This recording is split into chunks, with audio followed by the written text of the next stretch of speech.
അമ്മേനെ കാണാൻ പറ്റിയില്ല. അമ്മേനെ കാണാൻ ഇപ്പൊ പറ്റില്ല. തോന്നിയിട്ടുണ്ടെങ്കിൽ എനിക്ക് പോവാം. ഓക്കെ, അല്ലാണ്ട് ഹാറ്റേഴ്സ് എല്ലാം പറഞ്ഞ് ഉള്ള കമന്റ് വഴിയെല്ലാം പറഞ്ഞിട്ട് കേട്ടിട്ട് പോകേണ്ട ആവശ്യമില്ല. എനിക്ക് മനസ്സിലൊരു ഇത്തിരി സ്നേഹം ഉണ്ടെങ്കിൽ എനിക്ക് കാണാൻ പോവാം. ഓക്കെ, ഒരുപാട് പേര് ഇപ്പം ഞാൻ തുണി പറിച്ച് ഊരി കാണിച്ചിട്ട് ഒരുപാട് പേര് എൻ്റെ ലൈവിലോ അല്ലെ എൻ്റെ സബ്സ്ക്രിപ്ഷനോ കയറണമെന്നില്ല. ഉള്ളവർ മതി.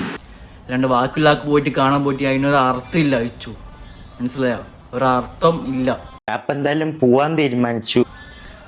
എൻ്റെ സ്വന്തം അമ്മയല്ലെങ്കിൽ എന്നെ എടുത്ത് ഒരമ്മയെന്നത്.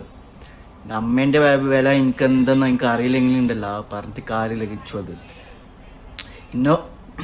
ഇന്നെ കുറേ ചീത്ത പറഞ്ഞിട്ടുണ്ട്. വേറ്റേഴ്സിന് മുമ്പിൽ പറയാൻ ഇട്ടുകൊടുത്ത് കുറേ ആൾക്കാരുണ്ടോ, അങ്ങനെ ഇട്ടുകൊടുത്തിട്ടുണ്ടെങ്കിൽ എനിക്ക് പറയുന്ന അമ്മയുടെ വില എനിക്ക് കിട്ടിയിട്ടില്ല. ഹലോ, ആയ മുകേഷ് യാദവ് മാധവ്. അങ്ങനെ ഫൈനലി കിച്ചു അവൻ്റെ എടുത്തു വളർത്തിയ അമ്മയായ രേണുസുധിയെ കാണാൻ പോയി. ഒരുപക്ഷെ പലരും ചോദിക്കാം, എന്തുകൊണ്ട് ഇപ്പോൾ പോയി? ഇതിനു മുമ്പ് പോകാൻ സാധിക്കുമായിരുന്നല്ലോ. അപ്പോഴൊന്നും പോകാതെ ഇപ്പോൾ പോകാനുള്ള കാരണം എന്താണ് എന്നുള്ള ചോദ്യം പലരും ഉന്നയിക്കുന്നുണ്ട്. അതിലൊക്കെ എനിക്കെടുത്ത് പറയാനുള്ളത്, സോഷ്യൽ മീഡിയയിലൂടെ വന്ന കമൻറ്റുകളും ഇല്ലെങ്കിൽ ചോദ്യങ്ങളും ഒക്കെ ആയിരിക്കാം അവനെ ഇപ്പോൾ പോകാൻ പ്രേരിപ്പിച്ചത് എന്ന് ഞാൻ വിശ്വസിക്കുന്നില്ല.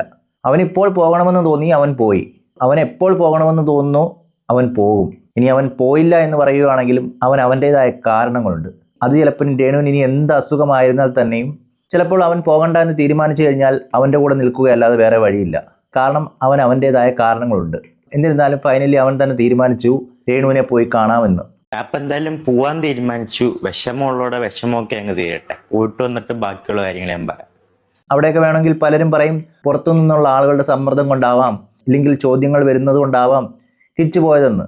ഇവിടെയൊക്കെ ആ സമയത്ത് പലരും പറയുന്നുണ്ടായിരുന്നു, അതായത് കിച്ചു നിൻ്റെ അമ്മയല്ലേ, ഒന്ന് പോയി കണ്ടൂടെ, അവർ ഈ ഒരു അവസ്ഥയിൽ കിടക്കുമ്പോൾ നീ പോകണ്ടേ, നീ അവരെ പരിചരിക്കണ്ടേ എന്നുള്ള രീതിയിലുള്ള നിറയെ കമൻസ് അവന് തന്നെ കേൾക്കേണ്ടി വന്നിട്ടുണ്ട്. അതുപോലെ തന്നെ ചോദ്യങ്ങളും അവന് തന്നെ കേൾക്കേണ്ടി വന്നിട്ടുണ്ട്. എന്നാൽ അത്തരത്തിലുള്ള ഒരാൾക്ക് ഇപ്പോൾ കിച്ചു മറുപടി കൊടുത്തിരിക്കുകയാണ്. എന്തുകൊണ്ട് എന്നെ 11 വയസ്സ് മുതൽ നോക്കിയിരുന്ന അമ്മയായ രേണുസുധിയെ കാണാൻ പോയില്ല? അതിനവിടെ വ്യക്തമായുള്ള ആൻസർ അവൻ നൽകുന്നുണ്ട്. എന്തായാലും അങ്ങനെ ഒരു ചോദ്യം ചോദിച്ച ഒരാൾക്ക് അവൻ മറുപടി ഇപ്പോൾ കൊടുക്കുന്നുണ്ട്. അതൊന്ന് കാണുമ്പോൾ നമുക്ക് മനസ്സിലാവും എന്തുകൊണ്ടാണ് അവൻ രേണുസുധിയെ കാണാൻ പോകാഞ്ഞതെന്ന്. എന്തായാലും ആ വീഡിയോ ഒന്ന് കണ്ടു നോക്കാം. എനിക്കെതിരെ ഒരു വീഡിയോ. അപ്പൊ എന്തായാലും പോവാൻ തീരുമാനിച്ചു. വിഷമമുള്ളവരുടെ വിഷമം. ഹലോ ഗൈസ്, അങ്ങനെ വിഷമമുള്ള കാര്യമാണ്. നമ്മളെ സങ്കടപ്പുണ്ട്, വിഷമമുണ്ട്. അപ്പം അങ്ങനെ കിച്ചു അങ്ങനെ പോകാൻ തീരുമാനിച്ചിട്ടുണ്ട്. നാട്ടുകാർ പറഞ്ഞ് കമൻറ്റ് വഴിയിൽ പറഞ്ഞ് അങ്ങനെ കിച്ചു അങ്ങനെ ഒടുവിൽ പോകാൻ തീരുമാനിച്ചു. വിഷമമുള്ള ആളെല്ലാം വിഷമം മാറട്ടെ. ഇവിടെ ഈ വ്യക്തി പറയുന്നുണ്ട് നാട്ടുകാർ പറഞ്ഞിട്ടാണ് കിച്ചു പോകാൻ പോകുന്നതെന്ന്. ഒരിക്കലും എനിക്ക് അങ്ങനെ തോന്നുന്നില്ല നാട്ടുകാർ പറഞ്ഞിട്ട് പോകുന്നതാണെന്ന്. അത് അവനിപ്പോൾ പോകണമെന്ന് തോന്നി അവൻ അമ്മയെ കാണാൻ പോകുന്നു. അല്ലാതെ നാട്ടുകാർ പറഞ്ഞിട്ട് പോകുന്നെന്നോ ഇല്ലെങ്കിൽ സോഷ്യൽ മീഡിയയിലുള്ള ചോദ്യങ്ങളൊന്നും സഹിക്കാൻ വയ്യാതെ പോകുന്നെന്നോ ഒന്നും ഒരിക്കലും പറയാൻ കഴിയില്ല. അവിടെ അങ്ങനെ നാട്ടുകാരെയും സോഷ്യൽ മീഡിയയും പേടിച്ചാണ് അവൻ പോകുന്നതെന്ന് വിചാരിക്കുകയാണെങ്കിൽ തന്നെ അവൻ നേരത്തെ പോയേനെ. ഇത് അവനെ അതൊന്നും അത്ര വലുതായിട്ട് ബാധിച്ചായിട്ട് എനിക്ക് തോന്നുന്നില്ല. ഇല്ലെങ്കിൽ ഇങ്ങനൊരു അസുഖം വന്ന് അവനെതിരെ സൈബർ ആക്രമണമൊക്കെ നടത്തിയപ്പോൾ പോലും, അവനെതിരെ പല ആളുകളും തിരിഞ്ഞപ്പോൾ പോലും അവൻ ആ തീരുമാനം ആദ്യം മാറ്റിയില്ലായിരുന്നു. പിന്നീട് എപ്പോഴും അവന് പോകണമെന്ന് തോന്നി അവൻ പോയി. അതിന് സോഷ്യൽ മീഡിയയിലെ ചോദ്യങ്ങൾ കൊണ്ടും നാട്ടുകാരുടെ ചോദ്യം സഹിക്കാൻ വയ്യാതെയും പോയതാണെന്നൊന്നും വരുത്തി തീർക്കേണ്ട ആവശ്യമില്ല. അവൻ സ്വന്തം ഇഷ്ടത്തോടെ പോയി എന്ന് തന്നെ പറഞ്ഞാൽ മതി. അവൻ അമ്മയെ കാണണമെന്ന് തോന്നിയപ്പോൾ പോയി, അത്രമാത്രം. എൻ്റെ കിച്ചു ഞാനൊരു കാര്യം വെച്ചോട്ടെ, എനിക്ക് തോന്നിയിട്ടുണ്ടെങ്കിൽ എനിക്ക് പോവാം. ഓക്കെ, അല്ലാണ്ട് ഹാറ്റേഴ്സ് എല്ലാം പറഞ്ഞ് ഉള്ള കമൻറ്റ് വഴിയെല്ലാം പറഞ്ഞിട്ട് കേട്ടിട്ട് പോകേണ്ട ആവശ്യമില്ല. എനിക്ക് മനസ്സിലൊരു ഇത്തിരി സ്നേഹം ഉണ്ടെങ്കിൽ എനിക്ക് കാണാൻ പോവാം. ഓക്കെ, അല്ലാണ്ട് ബാക്കിയുള്ള ആൾക്ക് പോയിട്ട് കാണാൻ പോയിട്ട് അതിനൊരു അർത്ഥമില്ല. അയച്ചു മനസ്സിലായോ? ഒരർത്ഥം ഇല്ല. എൻ്റെ സ്വന്തം അമ്മയല്ലെങ്കിൽ എന്നെ എടുത്ത് ഒരമ്മയെന്നത്. അമ്മേൻ്റെ വില എനിക്ക് എന്തെന്ന് എനിക്ക് അറിയില്ലെങ്കിലും ഉണ്ടല്ലോ, പറഞ്ഞിട്ട് കാര്യമില്ല കിച്ചു. അത് ഇന്നെ കുറേ ചീത്ത പറഞ്ഞിട്ടുണ്ട്. വേറ്റേഴ്സിന് മുമ്പിൽ പറയാൻ ഇട്ടുകൊടുത്ത് കുറേ ആൾക്കാരുണ്ടോ, അങ്ങനെ ഇട്ടുകൊടുത്തിട്ടുണ്ടെങ്കിൽ എനിക്ക് പറയുന്ന അമ്മയുടെ വില എനിക്ക് കിട്ടിയിട്ടില്ല. അവിടെ അവൻ പറഞ്ഞ കാര്യം ശ്രദ്ധിക്കണം. അമ്മയുടെ വില അവന് കിട്ടിയിട്ടില്ല ബ്രോ എന്ന് പറയുകയാണെങ്കിൽ അവിടെ തീർന്നു. അവിടെ അപ്പോൾ അമ്മയുടെ വില കിട്ടാത്തൊരു കുട്ടി ഇങ്ങനെയെല്ലാം ചെയ്യണമെന്ന് പറയുകയാണെങ്കിൽ അത് ശരിയായുള്ള കാര്യമാണ്. ഇവിടെ രേണുസുധി അവനെ നോക്കിയില്ല എന്നൊന്നും തീർത്ത് പറയാൻ കഴിയില്ല. പക്ഷേ അവൻ മാനസിക വിഷമം ഉണ്ടാക്കുന്ന പല കാര്യങ്ങളും ചെയ്തതുകൊണ്ടായിരിക്കാം അവൻ പോകാഞ്ഞത്. അതൊരു പക്ഷേ രേണുസുധിക്ക് തെറ്റായിട്ട് തോന്നത്തില്ലായിരിക്കും. പക്ഷേ കിച്ചുവിന് അത് ഇഷ്ടപ്പെടാതെയും വരും. കാരണം രണ്ടുപേരും രണ്ട് വ്യക്തികളാണ്. അവർക്ക് അവരുടേതായ ചിന്തകൾ കാണും, വീക്ഷണങ്ങൾ കാണും. ആ ഒരു രീതിയിലായിരിക്കും അവർ ജീവിക്കുന്നത്. ചിലപ്പോൾ കാലക്രമേണ അതിൽ നിന്ന് മാറിയെന്ന് വരാം. അവിടെ കിച്ചു എന്ന വ്യക്തി ജീവിച്ച സാഹചര്യങ്ങളിൽ നിന്നും വ്യത്യസ്തമായിട്ട് രേണുസുതി പോയി എന്ന് കിച്ചുവിന് തോന്നിയതുകൊണ്ടായിരിക്കാം കിച്ചു അവരിൽ നിന്നും അകലം പാലിച്ച് നിന്നത്. അന്നൊക്കെ കിച്ചു മൗനം പാലിച്ചിരിക്കുന്നതും എന്തുകൊണ്ടാണെന്ന് നമുക്ക് മനസ്സിലായതാണ്. ഇന്നിപ്പോൾ അമ്മയുടെ വില അറിയണമെന്ന് പറഞ്ഞുകൊണ്ട് ആരെങ്കിലും വീഡിയോ ചെയ്യുകയാണെങ്കിൽ അത് അവന് ആ വില കിട്ടിയിട്ടില്ല എങ്കിൽ അവനെ കുറ്റപ്പെടുത്താൻ സാധിക്കത്തില്ല. ഇവിടെ അവനെപ്പോലെ നിരവധി ആളുകളുണ്ട്, അമ്മയുടെ സ്നേഹം കിട്ടാതെ വളർന്ന നിരവധി കുട്ടികൾ. അങ്ങനെയുള്ളവരോടൊക്കെ ഇതേ വേദവാക്യമായിട്ട് ചെല്ലാതിരിക്കുന്നതായിരിക്കും നല്ലത്. അതുകൊണ്ട് തന്നെയാണ് കിച്ചു പറഞ്ഞത് എനിക്ക് ആ വില കിട്ടിയിട്ടില്ല ബ്രോ എന്ന്. എൻ്റെ 2ാമത്തെ വയസ്സിൽ എൻ്റെ സ്വന്തം അമ്മ എന്നെ ഇട്ടിട്ട് പോയതാണ്. പിന്നെ അതിൻ്റെ ഇടയ്ക്ക് ഞാൻ ലൈഫ് സ്റ്റോറിയിൽ കുറേ കാര്യങ്ങളും പറഞ്ഞിട്ടുണ്ട്. പിന്നെ ഇപ്പോൾ ഉള്ള അമ്മ സാധനം ഞാൻ കാണിച്ചു തരാത്ത.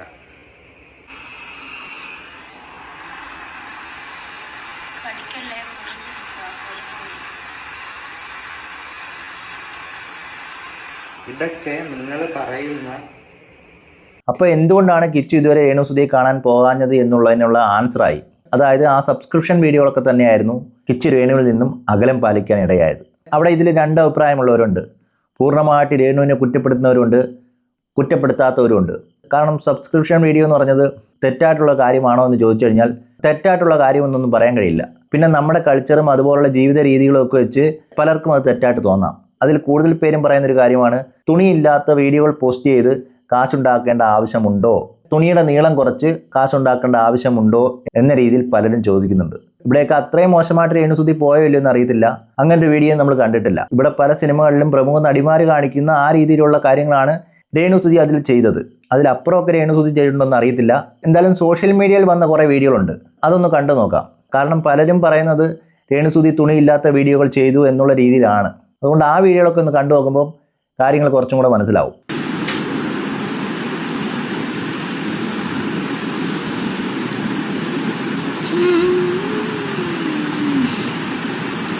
പിന്നെ നിങ്ങൾ കണ്ട എൻ്റെ ചുണ്ടെല്ലാം പൊട്ടി. ഈ കാലാവസ്ഥയുടെ ആണോ അറിയത്തില്ല, നോക്കുന്നത് ചുണ്ട് പൊട്ടിയിരിക്കുവാണ്.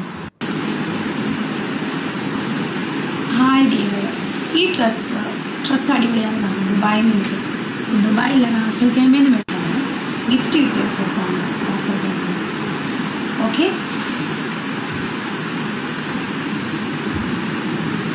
ദെൻ വേറെന്താണ്?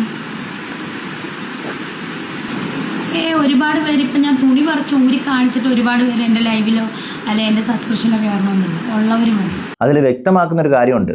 ഇവിടുത്തെ മെയിൻ സ്ട്രീം നടിമാർ, അതായത് നമ്മളിൽ പലരും ആരാധിക്കുന്ന ചില നടിമാർ കാണിക്കുന്ന രീതികൾക്കപ്പുറം ഒന്നും രേണുസുതി പോയിട്ടില്ല. നമ്മളൊരു സിനിമയൊക്കെ കാണാൻ നിൽക്കുകയാണെങ്കിൽ ഇതിനും അപ്പുറമുള്ള കാര്യങ്ങൾ നമ്മൾ സിനിമയിൽ കാണുന്നതാണ്. അതുപോലെ തന്നെ TV തുറന്നാലും അങ്ങനെയുള്ള കാര്യങ്ങൾ കാണാൻ കഴിയുന്നതാണ്. അങ്ങനെയുള്ളപ്പോൾ അതിനും അപ്പുറം എന്തെങ്കിലും വീഡിയോകൾ ചെയ്തിട്ടുണ്ടോ എന്ന് ഇതുവരെ നമുക്കറിയില്ല. അങ്ങനൊരു വീഡിയോ നമ്മൾ കണ്ടിട്ടുമില്ല. അതുകൊണ്ട് തന്നെ ഇതിനെ വലിയ തെറ്റുകളായിട്ടൊന്നും കാണാൻ സാധിക്കത്തില്ല. പക്ഷേ അവിടെ ഓർക്കണം, രേണുസുതിക്ക് സുഖമില്ല, കാശ് വേണം, അതിനുവേണ്ടിയാണ് താനിത് ചെയ്തത് എന്നും പറയുന്നുണ്ട്. അതിനെക്കുറിച്ച് നമുക്കറിയത്തില്ല. ഈ രോഗത്തെക്കുറിച്ച് അല്ലെങ്കിൽ ക്യാൻസറിനെ കുറിച്ച് അറിഞ്ഞതുകൊണ്ടാണ്, കാശുണ്ടാക്കാൻ വേണ്ടിയാണ് ഇങ്ങനെയുള്ള വീഡിയോകൾ ചെയ്തതെന്നൊക്കെ രേണുസുതി പറയുന്നുണ്ടായിരുന്നു. അവിടെയൊക്കെ അതിര് വിട്ടോന്ന് ചോദിച്ചു കഴിഞ്ഞാൽ അതിര് വിട്ടെന്ന് പറയാൻ കഴിയത്തില്ല. സബ്സ്ക്രിപ്ഷൻ തെറ്റാണോ എന്ന് ചോദിച്ചു കഴിഞ്ഞാൽ തെറ്റാണെന്ന് പറയത്തില്ല. പക്ഷേ അതിനപ്പുറം വേറൊരു കാര്യമുണ്ട്. സ്വന്തം മക്കൾക്ക് അത് തെറ്റാണെന്ന് തോന്നി കഴിഞ്ഞു കഴിഞ്ഞാൽ അതിനെ കുറ്റപ്പെടുത്താനും കഴിയില്ല. അതായത് കിച്ചുവിനും ഋതപ്പനും അമ്മ ചെയ്യുന്നത് തെറ്റാണെന്ന് തോന്നിക്കഴിഞ്ഞു കഴിഞ്ഞാൽ രേണുസുതിക്ക് പറയാൻ കഴിയത്തില്ല മോനെ അത് തെറ്റല്ല എന്ന്. കാരണം കിച്ചു വളർന്നു വന്ന സാഹചര്യത്തിൽ ഇങ്ങനെയൊക്കെ സ്ത്രീകൾ ചെയ്യുമ്പോൾ അത് തെറ്റായിട്ട് തോന്നുകയാണെങ്കിൽ അതിനെ നമുക്കൊരിക്കലും അത് തെറ്റല്ല എന്ന് പറയാൻ കഴിയില്ല. കാരണം ഇവിടെ തെറ്റും ശരിയൊക്കെ ഓരോരുത്തരെ ആശ്രയിച്ചിരിക്കും. ഒരാൾക്ക് തെറ്റാണെന്ന് തോന്നുന്ന കാര്യങ്ങൾ മറ്റൊരാൾക്ക് തെറ്റാണെന്ന് തോന്നില്ല. അതുകൊണ്ട് തന്നെയാണ് ഇവിടെ പല കാര്യങ്ങളിലും അഭിപ്രായ വ്യത്യാസങ്ങൾ ഉണ്ടാകുന്നത്. രേണുസുതിക്ക് വലിയ തെറ്റായിട്ട് തോന്നിയില്ല, കിച്ചുവിന് അത് തെറ്റായിട്ട് തോന്നി. അതിൽ രണ്ടുപേരെയും കുറ്റം പറയാൻ കഴിയില്ല. രണ്ടുപേരും രണ്ട് വ്യക്തിത്വങ്ങളാണ്, രണ്ട് രീതിയിൽ വളർന്നു വന്നവരായിരിക്കും. ചിലവർ ആ രീതിയിൽ നിന്നും വ്യത്യസ്തരായിട്ട് മാറിയിട്ടുണ്ടാവാം. മറ്റേ വ്യക്തിക്ക് ആ മാറ്റം ഇഷ്ടമാവാത്തത് കൊണ്ട് തന്നെ ആയിരിക്കാം ആ വ്യക്തിയിൽ നിന്നും അകലം പാലിച്ചു നിന്നത്. ഇവിടെ അതാണ് കിച്ചു ചെയ്തത്. രേണുസുതി എന്ന് പറയുന്ന വ്യക്തി ചെയ്ത കാര്യങ്ങളിൽ കിച്ചുവിനെ ഇഷ്ടപ്പെടാത്തത് കൊണ്ട് തന്നെ ആയിരിക്കാം കിച്ചു മാറുന്നത്. അതിന് അവനെ കുറ്റം പറയാൻ കഴിയില്ല. അതുപോലെ തന്നെ രേണുസുതിയുടെ കാര്യം എടുക്കുകയാണെങ്കിൽ രേണുസുതിക്ക് അസുഖത്തിന് വേണ്ടി കാശ് വേണം, എനിക്ക് മാസം ലക്ഷങ്ങൾ കിട്ടും, അതുകൊണ്ട് ഞാൻ ഈ വീഡിയോ ചെയ്യുന്നു, എനിക്കത് തെറ്റായിട്ട് തോന്നില്ല എന്ന് രേണുസുതി പറയുകയാണെങ്കിൽ അവരെ പൂർണ്ണമായിട്ട് കുറ്റപ്പെടുത്താൻ കഴിയുമോ? അതാണ് ആ ചാറ്റിൽ വ്യക്തമായിട്ട് കാണാൻ കഴിയുന്നത്. അതിനെക്കുറിച്ച് കിച്ചു രേണുസുതിയോട് ചോദിക്കുകയും ചെയ്തു, എന്താണിത് കാണിക്കുന്നത്? ഋതപ്പൻ വളർന്നു വരികയല്ലേ, ഋതപ്പൻ ഇത് കാണേണ്ട അവസ്ഥ വരില്ലേ, അവൻ്റെ കൂട്ടുകാർ കാണില്ലേ, അവരൊക്കെ അവനോട് ചോദിക്കില്ലേ എന്നുള്ള ചോദ്യം കിച്ചു ചോദിക്കുകയും അതിനുള്ള ആൻസർ രേണുസുതി നൽകുകയും ചെയ്തത്. എന്തായാലും അതും കൂടെ ഒന്ന് കണ്ടു നോക്കാം. ഇപ്പം പറയുന്നത് എടുത്തു വളർത്തിയ മോൻ കണ്ട സാധനങ്ങളാണിത്, മനസ്സിലായോ? അപ്പോൾ ഞാനിത് കണ്ടിട്ട് മെസ്സേജ് ഇട്ടു, ഇത് കണ്ടു കഴിഞ്ഞാൽ ഋതപ്പൻ്റെ അവസ്ഥ എന്തായിരിക്കും. ഋതപ്പൻ്റെ കൂടെ പഠിക്കുന്നവരാണെങ്കിലും ഇപ്പം മിക്ക പിള്ളേരാണെങ്കിലും പോലും സോഷ്യൽ മീഡിയ യൂസ് ചെയ്യുന്ന ആൾക്കാരാണ് കൂടുതൽ. അപ്പം അതുവരെ കാണുന്നതായിരിക്കും. അപ്പം അവനെങ്ങനെ ഫേസ് ചെയ്യും എന്നുള്ള കാര്യം ഞാൻ അമ്മയെടുത്ത് പറഞ്ഞപ്പോൾ അമ്മ എനിക്ക് തന്ന റിപ്ലൈ, ഞാൻ ചെയ്തതിൽ എനിക്ക് മോശമായിട്ടൊന്നും തോന്നുന്നില്ല, എനിക്ക് അതിൽ നിന്ന് 2.5 ലക്ഷം രൂപ 3 ലക്ഷം രൂപ കിട്ടുന്നുണ്ട്. അതെ, രേണുസുതിക്ക് അത് മോശമായിട്ട് തോന്നിയില്ല.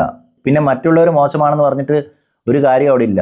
ആ വ്യക്തിക്ക് മോശമാണെന്ന് തോന്നാത്തിടത്തോളം കാലം പിന്നെ ബാക്കിയുള്ളവർ മോശമാണെന്ന് പറഞ്ഞിട്ട് ഒരു കാര്യമില്ല. ഓരോ തെറ്റും ശരിയും ഓരോ വ്യക്തികളെ ആശ്രയിച്ചിരിക്കും. അതൊക്കെ മാറിയും തിരിഞ്ഞും വരാം.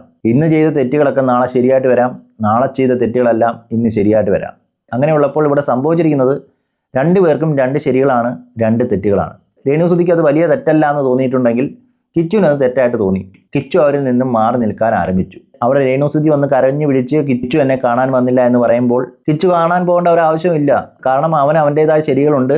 അവൻ എന്തുകൊണ്ട് പോകുന്നില്ല എന്നുള്ളതിന് വ്യക്തമായുള്ള കാരണം അവൻ്റെ കയ്യിലുള്ളപ്പോൾ അവന് മറ്റുള്ളവരുടെ അഭിപ്രായം കേൾക്കേണ്ട ആവശ്യമില്ല. അതാണ് അവൻ ഇത്രയും നാളും ചെയ്തുകൊണ്ടിരുന്നത്. അതിന് അവനെ പോയി അറ്റാക്ക് ചെയ്യേണ്ട ആവശ്യം വല്ലതുണ്ടോ? അവിടെയൊക്കെ എനിക്ക് പറയാനുള്ളത്, ഇവർക്ക് 2 പേർക്കും ഇടയിൽ നിന്ന് പലരും കളിച്ചിട്ടുണ്ടോ എന്നിവരെ സംശയിക്കേണ്ടതുണ്ട്. 2 പേരെയും തെറ്റിദ്ധരിപ്പിക്കാൻ വേണ്ടി പല കാര്യങ്ങളും ചെയ്തുവെന്ന് രേണുസുതി തന്നെ വന്ന് പറയുന്നുണ്ട്. പക്ഷെ ഒന്ന് വ്യക്തമാക്കണം, 2 പേരും 2 വ്യക്തിത്വമുള്ളവരാണ്. അതുകൊണ്ട് തന്നെ പുറത്തുനിന്നുള്ള കമൻറ്റ് അവരുടെ ഡിസിഷനെ മാറ്റുമെന്ന് ഞാൻ വിശ്വസിക്കുന്നില്ല. എന്നിരുന്നാലും ചിലപ്പോൾ ശരിയെന്ന് തോന്നി അക്സെപ്റ്റ് ചെയ്യുന്നതായിരിക്കാം. അതുകൊണ്ട് തന്നെയാണ് കിച്ചുവിൻ്റെ തീരുമാനം മാറ്റി അങ്ങോട്ട് പോയത്. അല്ലാതെ പുറത്തു നിന്നവരെ പേടിച്ച് കിച്ചു ഓടിച്ചെന്നതാണെന്നൊന്നും പറയേണ്ട ആവശ്യമില്ല. ഞാനൊന്നും തിരിച്ച് റിപ്ലൈ എടുക്കാൻ പോയില്ല. ഞാൻ അവിടെ വെച്ചിട്ട് ക്ലോസ് ചെയ്തു ആ ചാപ്റ്റർ. മനസ്സിലായി. അപ്പം ബ്രോ പറഞ്ഞ പോലെ എനിക്കൊരു അമ്മയുടെ വില എന്താണെന്ന് മനസ്സിലായിട്ടില്ല. പക്ഷേ സ്നേഹത്തിൻ്റെ വില എനിക്കറിയാം. എനിക്കത് പറയണമെന്ന് തോന്നി. വീഡിയോ കണ്ടപ്പോൾ എനിക്കതൊന്നും തോന്നിയിട്ട് തോന്നി കേട്ടാ. പിന്നെ ഞാൻ കോട്ടയത്ത് പോയി ഞാൻ ഋതപ്പനെ കണ്ടു. ഋതപ്പന് വേണ്ടിയിട്ടുള്ള കാര്യങ്ങൾ എന്നെ കൊണ്ട് ചെയ്യാൻ പറ്റുന്ന രീതിയിൽ അവനെ ഹാപ്പി ആക്കി ഞാൻ തിരിച്ചു വന്നു. ഇവിടെയൊക്കെ കിച്ചു ഋതപ്പനെ മാത്രമേ കണ്ടോളൂ എന്നുള്ള ചോദ്യം വരാം. പക്ഷേ അല്ല, അവന് രേണുസുതിയായ അവൻ്റെ അമ്മയെ കാണാൻ കഴിഞ്ഞില്ല. കാരണം അവർ ഹോസ്പിറ്റലിലായിരുന്നു. അവരെ ഹോസ്പിറ്റലിൽ പോയാലും കാണാൻ പറ്റത്തില്ല എന്ന രീതിയിലാണ് കിച്ചുവിനത് പറഞ്ഞു വയ്ക്കുന്നത്. ഒരുപക്ഷെ ഇനി നാളെ ആളുകൾ വരും, അവൻ അമ്മയെ കണ്ടില്ലല്ലോ, അവൻ ഋതപ്പനെ മാത്രമല്ലേ കണ്ടിട്ടുള്ളൂ, അവൻ അറിഞ്ഞു വെച്ച് പോയതാണോ എന്നുള്ള രീതിയിലൊക്കെയുള്ള ക്വസ്റ്റ്യൻസ് വരും. അതങ്ങനെ ഉണ്ടാവുക തന്നെ ചെയ്യും. എങ്ങനെയെങ്കിലുമൊക്കെ അവനെ ഇല്ലാത്ത കാര്യങ്ങൾ പറഞ്ഞ് ആക്ഷേപിക്കണമല്ലോ. അതിനുവേണ്ടി പല കാര്യങ്ങളും ചെയ്യും. ഇവിടേക്ക് എടുത്തു പറയേണ്ട കാര്യം, ചിലവരൊക്കെ ഇങ്ങനെയുള്ള ക്വസ്റ്റ്യൻ ചോദിക്കുന്നതോ ഇല്ലെങ്കിൽ ചിലരൊക്കെ ഇങ്ങനെയുള്ള ചോദ്യങ്ങൾ ഇട്ട് കൊടുക്കുന്നതോ ഇവരെ ഒരുമിച്ച് കാണാൻ വേണ്ടിയല്ല, ഇവരെ എങ്ങനെയെങ്കിലുമൊക്കെ അകറ്റി നിർത്തണമെന്നുള്ള വിചാരം കൊണ്ട് തന്നെയാണ്. അവിടെയൊക്കെ നിങ്ങൾ ആലോചിക്കേണ്ടത് 2 പേരും 2 വ്യക്തിത്വങ്ങളാണ്, 2 ഇഷ്ടങ്ങളാണ്. ഒരാൾക്ക് തെറ്റാണെന്ന് തോന്നുന്ന കാര്യങ്ങൾ മറ്റൊരാൾക്ക് തെറ്റാണെന്ന് തോന്നത്തില്ല. അതേ കാരണമാണ് ഇവിടെ ഉണ്ടായത്. അവിടെയൊക്കെ ഒരു മകനെന്ന നിലയിൽ ചിന്തിക്കുകയാണെങ്കിൽ രേണുസുതി കാണിക്കുന്നത് കണ്ടിരിക്കാൻ കഴിയാത്ത അവസ്ഥയിലാണ് അവനവൻ്റെ കാര്യം പറഞ്ഞത്. അത് ഋതപ്പനും നാളെ അനുഭവിക്കേണ്ടി വരില്ലേ എന്നുള്ള ചോദ്യമാണ് രേണുസുതിയുടെ മുന്നിലോട്ട് ഇട്ട് കൊടുത്തത്. അവിടെ രേണുസുതിക്ക് വ്യക്തമായിട്ടുള്ള ആൻസർ ഉണ്ടായിരുന്നു. എനിക്കിത് തെറ്റാണെന്ന് തോന്നുന്നില്ല, കാരണവുമല്ല 2.5 ലക്ഷം രൂപ കിട്ടുകയും ചെയ്യുന്നുണ്ട് മാസം, ഞാൻ അത്ര മോശമായിട്ടൊന്നും കാണിച്ചില്ലല്ലോ എന്നുള്ള രീതിയിൽ രേണുസുതിയുടെ അഭിപ്രായം പറഞ്ഞു. അവിടെ കിച്ചുവിന് ഒരു അഭിപ്രായം പറയാത്തത് കൊണ്ട് തന്നെയാണ് കിച്ചു അതവിടെ സ്റ്റോപ്പ് ചെയ്തിട്ട് അവരിൽ നിന്നും അകലം പാലിച്ചത് എന്ന് കരുതി ഇപ്പോൾ അവൻ പോയത് പുറത്തുള്ള ആളുകളുടെ സമ്മർദ്ദം കൊണ്ട്, ഇല്ലെങ്കിൽ നാട്ടുകാരെന്ത് പറയുമെന്ന് പേടിച്ചൊന്നുമല്ല. അങ്ങനെയും വിചാരിക്കേണ്ട ആവശ്യമില്ല. എന്തായാലും രേണുസുതിയെ കാണാൻ പോയി. അവിടെ ചെന്നപ്പോൾ അവനെ അമ്മയെ കാണാൻ കഴിഞ്ഞില്ല. രേണുസുതി എന്ന് പറയുന്ന അമ്മ ആശുപത്രിയിലാണ് എന്നുള്ള കാര്യം കൂടെ അവൻ വെളിപ്പെടുത്തുന്നുണ്ട്. അതും കൂടെ ഒന്ന് കണ്ടു നോക്കാം. അമ്മേനെ കാണാൻ പറ്റിയില്ല, അമ്മേനെ കാണാൻ ഇപ്പം പറ്റില്ല, ആശുപത്രി എന്നുള്ള രീതിയിൽ പറഞ്ഞു. ആശുപത്രി പോയാലും കാണാൻ പറ്റത്തില്ല എന്ന് പറഞ്ഞു. എന്തായാലും അമ്മയുടെ അസുഖം എന്തായാലും മാറട്ടെ, പ്രാർത്ഥിക്കാം. അതേ എന്നെ കൊണ്ടും പറ്റത്തുള്ളൂ, നിങ്ങളെ കൊണ്ടും പറ്റത്തുള്ളൂ, അത് ഞാൻ ചെയ്യുന്നുണ്ട്. എന്തായാലും മാറട്ടെ. അതെ, അത്രേ ഉള്ളൂ. അവന് പോകണമെന്ന് തോന്നി, അവൻ പോയി കണ്ടു, അവൻ ആ അമ്മയ്ക്ക് വേണ്ടി പ്രാർത്ഥിച്ചു. അവനിപ്പോൾ കാണാൻ സാധിക്കില്ല, അമ്മയെ കാണാൻ പറ്റില്ല എന്ന് പറയുവാണെങ്കിൽ പിന്നെ എന്ത് ചെയ്യാൻ കഴിയും? അതിലപ്പുറം ഒന്നും അവൻ ചെയ്യാൻ കഴിയത്തില്ലല്ലോ. ഇതിൽ ചിലർ ഇതിൻ്റെ കൂടെ തന്നെ രേണുസുതിയുടെ വീഡിയോ ഇടുന്നുണ്ട്. അതായത് രേണുസുതി കിച്ചു വന്നില്ല എന്ന് പറഞ്ഞതുകൊണ്ടല്ലേ ഇത്രയും വിഷയങ്ങളുണ്ടായത്, അവിടെയല്ലേ ആളുകൾ കിച്ചുവിനെതിരെ തിരിഞ്ഞത് എന്നുള്ള രീതിയിലുള്ള കുറേ കമൻസും വരുന്നുണ്ട്. അവിടേക്കൊന്ന് ചിന്തിക്കേണ്ടത്, ഒരമ്മ അവരുടെ കൺസേൺ പറഞ്ഞു. ഞാൻ 11 വയസ്സ് മുതൽ നോക്കുന്ന ഒരു കുട്ടി എന്നെ കാണാൻ വന്നില്ലല്ലോ എന്നൊരു ആശങ്കയാണ് പറയുന്നത്. അത് അവനെ സൈബർ ബുള്ളി ചെയ്യാൻ വേണ്ടിയാണ് എന്ന് ചിന്തിക്കുന്നവർക്ക് അങ്ങനെയും ചിന്തിക്കാം. എന്നാൽ വേണമെങ്കിൽ അതിനെ വേറെ രീതിയിലും കാണാം. ഒരമ്മ ആ അമ്മയുടെ ആശങ്ക പറഞ്ഞു, എന്നെ എന്തുകൊണ്ട് അവൻ കാണാൻ വരുന്നില്ല എന്നുള്ള ചോദ്യം ചോദിക്കുന്നുണ്ട്. അവിടെ ഇക്കാര്യങ്ങളെല്ലാം രേണുസുതിക്ക് അറിയാം. എന്നിരുന്നാലും ഇങ്ങനൊരു അവസ്ഥയിൽ കിടക്കുമ്പോൾ വന്നുകൂടെ എന്നുള്ള ചോദ്യമാണ് രേണുസുതി ഉന്നയിക്കുന്നത്. അതിനെ ഒരു വലിയ തെറ്റായിട്ട് കാണേണ്ട ആവശ്യമൊന്നുമില്ല. അതുകൊണ്ട് തന്നെ ആയിരിക്കണം ആ ഒരു ക്വസ്റ്റ്യൻ തെറ്റായി പോയി എന്ന് രേണുസുതിക്ക് തന്നെ തോന്നിയതുകൊണ്ട് തന്നെ ആയിരിക്കണം രേണുസുതി അതിനെതിരെ ഒരു വീഡിയോ ഇട്ടത്. അതായത് കിച്ചു വരാത്തതിൽ എനിക്ക് വിഷമമില്ല, അവനോട് പരിഭവമൊന്നും ഇല്ല, ഞാൻ ആ അവസ്ഥയിൽ ചോദിച്ചതാണ് എന്ന തരത്തിലുള്ളൊരു വീഡിയോ. അതും കൂടെ ഒന്ന് കാണുക. ദ്രോഹം ഗുണം ചെയ്തില്ലേലും എന്നെ ദ്രോഹിക്കാതിരിക്കുക. ഇനിയെങ്കിലും കുറെ റീച്ചുകൾ ഉണ്ടാക്കിയില്ല നിങ്ങൾ, ഇനിയെങ്കിലും ദ്രോഹിക്കാതിരിക്കുക. ഓർമ്മ പോകുന്നുണ്ട് എനിക്ക്, അതെന്നാന്ന് എനിക്കറിയത്തില്ല. ഈ ഒരു സൈഡ് മരച്ചിരിക്കുവാണ് തലയുടെ, ആ മുഴുവൻ കയ്പാണ്. എൻ്റെ മുടിയെല്ലാം ഒരുമാതിരി പശ പോലായി, പെടലിയിലെ തൊലിയെല്ലാം പോയി, തലയിലേയും തൊലി പോയി. അതുകൊണ്ടാണ് ഹെയർ കട്ട് ചെയ്ത്. നിങ്ങളെപ്പോലുള്ള നല്ല മനസ്സുകളുടെ സ്നേഹം ഉണ്ടെങ്കിൽ ഞാൻ മുന്നോട്ട് പോകും. ഇനി ഒരുപാട് കീമോ ഉണ്ട്, ഇതൊക്കെ എങ്ങനെ ഞാൻ മറികടക്കുമെന്ന് എനിക്കറിയില്ല. ചില സമയം എല്ലാരും പറയും രേണുസുതി ഭയങ്കര മനക്കരുത്തുള്ള കുട്ടിയാണ്. ഇവിടെയൊക്കെ ഒരു കാര്യം മനസ്സിലാക്കേണ്ടത്, രണ്ട് ബന്ധങ്ങളെ ഇല്ലാതാക്കാൻ എളുപ്പമാണ്, അതിനെ അകറ്റി നിർത്താനും വലിയ പാടൊന്നുമില്ല. പലതരം കാര്യങ്ങൾ പറഞ്ഞ് അതിനെ വളച്ചൊടിച്ച് വലിയ വിഷയമാക്കി എടുക്കാനും പറ്റും. അതുപോലെ തന്നെ അതൊക്കെ നിസ്സാരമായിട്ട് കണ്ട് ആ ബന്ധങ്ങളെ കൂട്ടി യോജിപ്പിക്കാനും കഴിയും. ഇവിടെ ഏതാണ് നമ്മൾ ചെയ്യേണ്ടതെന്നുള്ളതാണ് നമ്മൾ തന്നെ എടുക്കേണ്ട തീരുമാനം. അവരെ തമ്മിൽ അകറ്റി നിർത്തണമെങ്കിൽ അകറ്റി നിർത്താം, അങ്ങനെയുള്ളവരെ ഒന്നും പറയാൻ കഴിയത്തില്ല. എന്നാൽ അവർ തമ്മിൽ ഒത്തുചേർന്ന് പോട്ടെ, അവരെ എങ്ങനെയെങ്കിലും അടുപ്പിക്കാം. അവിടെ രേണുസുതിയുടെ അവസ്ഥ മോശമാണ്, അവർക്കിപ്പോൾ ഭർത്താവില്ല, കൂടെ മാനസികമായിട്ട് പിന്തുണ നൽകാൻ ആൾ വേണം. അങ്ങനെയുള്ള സാഹചര്യത്തിൽ കിച്ചു അവിടെ ഉണ്ടാകുന്നത് നല്ലത് തന്നെയാണ്, കിച്ചുവിൻ്റെ സാമീപ്യവും നല്ലത് തന്നെയാണ്. അതുകൊണ്ട് തന്നെ ഇങ്ങനത്തെ അവസ്ഥയിൽ അവരെ ഒരുമിച്ച് പോകണമെന്ന് മാത്രമേ എനിക്ക് ചിന്തിക്കാൻ കഴിയത്തുള്ളൂ. അതുകൊണ്ട് തന്നെ പ്രശ്നങ്ങൾ തീരട്ടെ, രേണുസുതിയുടെ അസുഖം മാറി വരട്ടെ, രേണുസുതി പഴയതുപോലെ ആക്റ്റീവ് ആവട്ടെ. ആ സമയത്ത് കിച്ചു പറഞ്ഞ ആശങ്ക, ഇങ്ങനെയുള്ള വീഡിയോകൾ ഇടണോ, അതുപോലെ തന്നെ ഋതപ്പിന് ഇത് കാണില്ലേ എന്നുള്ള കിച്ചുവിൻ്റെ ആശങ്ക അവർ കാര്യമായിട്ട് എടുക്കട്ടെ എന്ന് വിചാരിച്ചുകൊണ്ട് തന്നെ ഈ വീഡിയോ ഇവിടെ നിർത്തുന്നു. അതുകൊണ്ട് തന്നെ ഈ അവസ്ഥയിലെങ്കിലും വളരെ മോശമായിട്ട് കമൻറ്റ് ചെയ്യാതിരിക്കുക, വിമർശിക്കുന്നതിൽ തെറ്റില്ല. എന്തായാലും ഈ വീഡിയോ ഇവിടെ നിർത്തുന്നു. അടുത്ത വീഡിയോയുമായി കാണുന്നവരേക്കും ഓക്കെ, ബൈ, സീ യു.